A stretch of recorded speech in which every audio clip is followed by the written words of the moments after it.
Welcome to Preethi channel. ఎలా ఉన్నారు? ఈరోజు నేను మన ఛానల్లో చూపించబోయే రెసిపీ రైస్ రెసిపీ అండి. చాలా అంటే చాలా టేస్టీ అండ్ చాలా ఈజీగా 5 మినిట్స్లో మనం చేసుకోవచ్చు.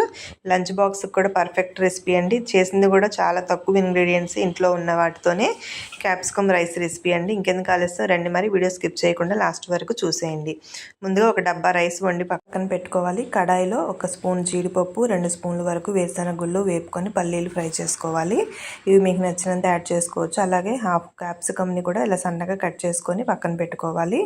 ఇప్పుడు వేరుశెనగ గుళ్ళు వేగిన తర్వాత 2 పచ్చిమిర్చి, కరివేపాకు ఫ్రై చేసుకోవాలి. తర్వాత మనం ముందుగా కట్ చేసుకున్న క్యాప్సికమ్ని కూడా యాడ్ చేసుకోవాలి.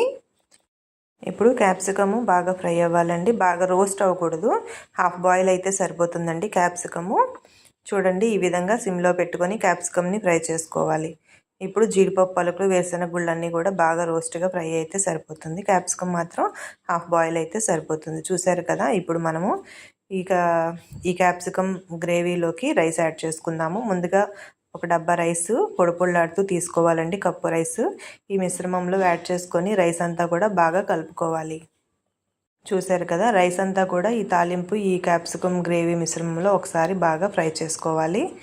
గరిటెతో నొక్కి కలపకుండా పైనే ఫ్రై చేసుకోవాలి. ఇప్పుడు దీనిలో రుచికి సరిపడా సాల్టు, హాఫ్ స్పూన్ కారం, half spoon garam masala add చేసుకోవాలి.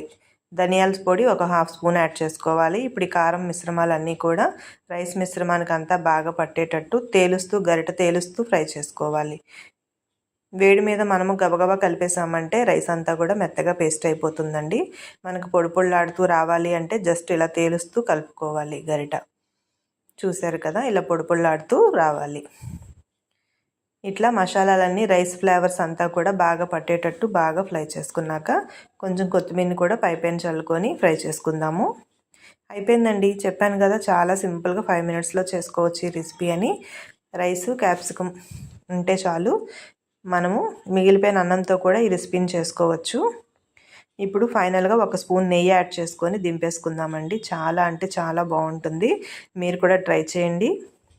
అప్పటికప్పుడు వేడివేడిగా తిన్నా బాగుంటుంది, లంచ్ బాక్స్లో కూడా బాగుంటుంది. దీనికి రైతా కూడా ఏం పెట్టుకోలేదు నేను, ఉత్త రైసే. చాలా టేస్టీగా చాలా బాగుంది.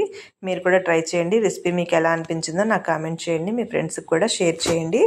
తెలిసిన వాళ్ళకు కూడా రిఫర్ చేయండి మీ ఫ్రెండ్స్ సర్కిల్లో. చూసారుగా, క్యాప్సికమ్ రైస్ అయితే రెడీ అయిపోయింది. నా ఛానల్ని ఫస్ట్ టైం చూస్తున్న వాళ్ళు ఎవరైనా ఉన్నట్లయితే please subscribe my channel. Video comment చేయడం మర్చిపోవద్దండి. లైక్ చేయండి. Please share my channel. Thank you for support అండి. ఇప్పటివరకు నా ఛానల్ సపోర్ట్ చేస్తున్నందుకు thank you for all. Thank you for watching. Thank you.